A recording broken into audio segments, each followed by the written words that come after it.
You ask Tiger to solve. This deals with linear equations with one unknown.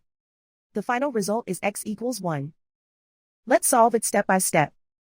Group all x terms on the left side of the equation. Subtract x from both sides. Group like terms. Simplify the arithmetic. Group like terms.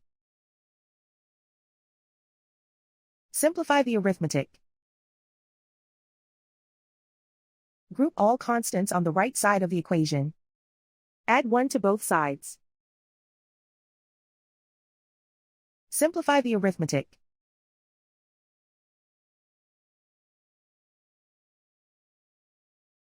Isolate the x.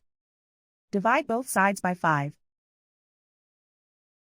Simplify the fraction.